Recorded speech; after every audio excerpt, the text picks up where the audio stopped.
তৃণমূল নেতা কায়জার আহমেদ পার্টির জামা গায়ে দিয়ে ব্যবসা করেছে, এখন বর্তমানে সে আইএসএফ করছে। 2021 সালেও আইএসএফ করেছিল, এমনই কথা বললেন তৃণমূল নেতা আহসান মোল্লা।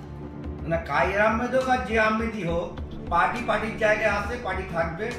এবং যার নাম করছেন সে বর্তমানে এখন আইএসএফ করছে, 21 সালেও আইএসএফ করেছে। তার আপনারা মিডিয়া ভাইরা সমস্ত মিডিয়া চ্যানেলে দেখেছে এবং এখনো পর্যন্ত তলে তলে আইএসএফের সঙ্গে তার যোগাযোগ। এবং পার্টির জামা গায়ে দিয়ে দীর্ঘদিন ধরে পার্টির জামা গায়ে দিয়ে ব্যবসা করে গিয়েছে। পার্টি সেটা বুঝতে পেরেছে, সেই জন্যই পার্টির থেকে সে আজকে ওই স্টেজে তারা জায়গা নিয়ে আগামী দিন থাকবেও না। মঙ্গলবার সন্ধ্যে নাগাদ ভাঙড়ের নলপুকুর এলাকায় তৃণমূল কংগ্রেসের একটি কর্মী সভা হয় একসময় দাপুটে নেতা কায়জার আহমেদের বাড়ির কাছে। এদিন প্রায় কয়েকশো কর্মী সমর্থকদের নিয়ে কর্মী সভা করে তৃণমূল নেতা আহসান মোল্লা। এদিনের এই সভায় উপস্থিত ছিলেন দক্ষিণ 24 পরগনা জেলা পরিষদের কর্মাধ্যক্ষ বাহারুল ইসলাম ও তৃণমূল নেতা আইনাল মোল্লা, সাবিরুল ইসলাম সহ অন্যান্য তৃণমূল নেতা নেতৃত্বরা।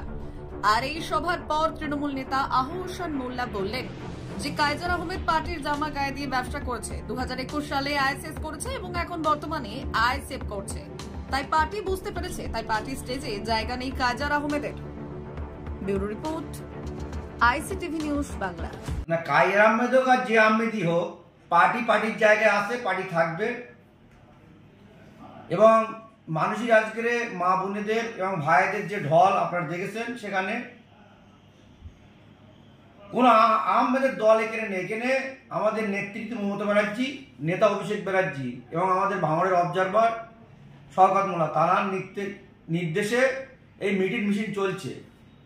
কার গড় কি আছিল না ছিল, ভবিষ্যতে কি ছিল সে দেখার দরকার নেই।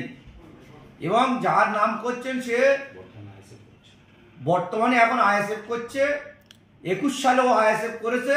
তার আপনারা মিডিয়া ভাইরা সমস্ত মিডিয়া চ্যানেলে দেখেছেন এবং এখনো পর্যন্ত তলে তলে আইএসএফের সঙ্গে তার যোগাযোগ।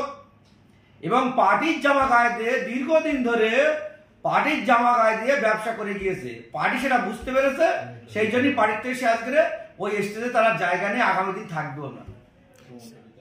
কি বলবেন?